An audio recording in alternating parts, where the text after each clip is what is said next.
over alone with James. Although the Fat Controller was beginning to think well of him, whenever a chance came, the other engines would talk of nothing but bootlaces. "Remember the time one had to be used to get you out of trouble, James," they would tease. James tried to get his own back, talking about engines who got shut up in tunnels and stuck on hills. But they wouldn't listen. "You talk too much, little James," said Gordon. "A fine, strong engine like me has something to talk about. I'm the only engine who can pull the express. When I'm not there, they need two engines. Think of that. I've pulled expresses for years and have never once lost my way. I seem to know the right line by instinct."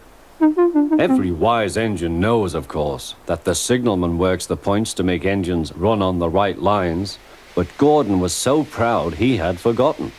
"Wake up, James," said Gordon next morning. "It's nearly time for the express." "What are you doing? Odd jobs?" "Oh, well, we all have to begin somewhere, don't we? Run along now and get my coaches. Don't be late." James went to get Gordon's coaches. They were all shining with lovely new paint. He was careful not to bump them, and they followed him smoothly into the station, singing happily, "We're going away, we're going away." "I wish I was going with you," said James. "I should love to pull the express and go flying along the line." Gordon, with much noise and blowing of steam, got ready to back onto the train.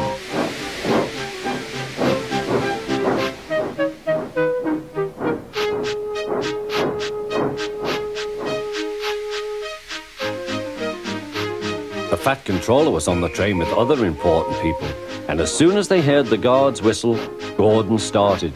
Look at me now," he puffed, and the coaches glided after him.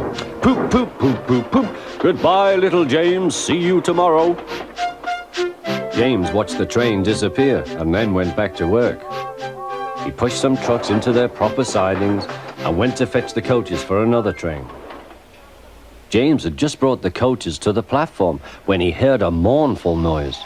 There was Gordon trying to sidle into the station without being noticed. "Hello, Gordon. Is it tomorrow?" asked James. Gordon didn't answer. He just let off steam feebly. "Did you lose your way, Gordon?" said James. "No, it was lost for me.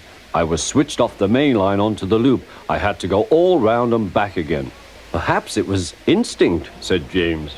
Meanwhile, all the passengers hurried to the booking office. "We want our money back," they shouted.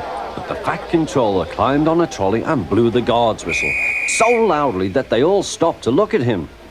Then he promised them a new train at once. "Gordon can't do it," he said. "Will you pull it for us, James?" "Yes, sir, I'll try."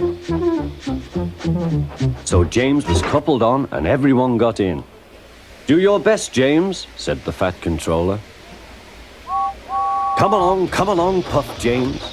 You're pulling us well, sang the coaches.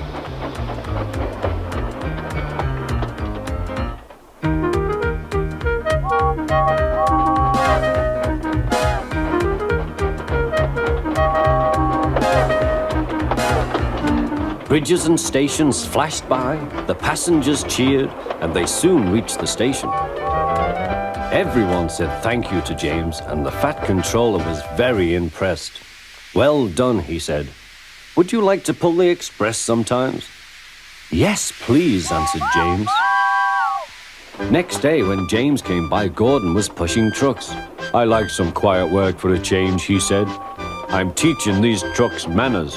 You did well with those coaches, I hear." "Good, we'll show them." And he gave his trucks a bump. James and Gordon are now good friends. James sometimes takes the express to give Gordon a rest. Gordon never talks about bootlaces, and they are both quite agreed on the subject of trucks.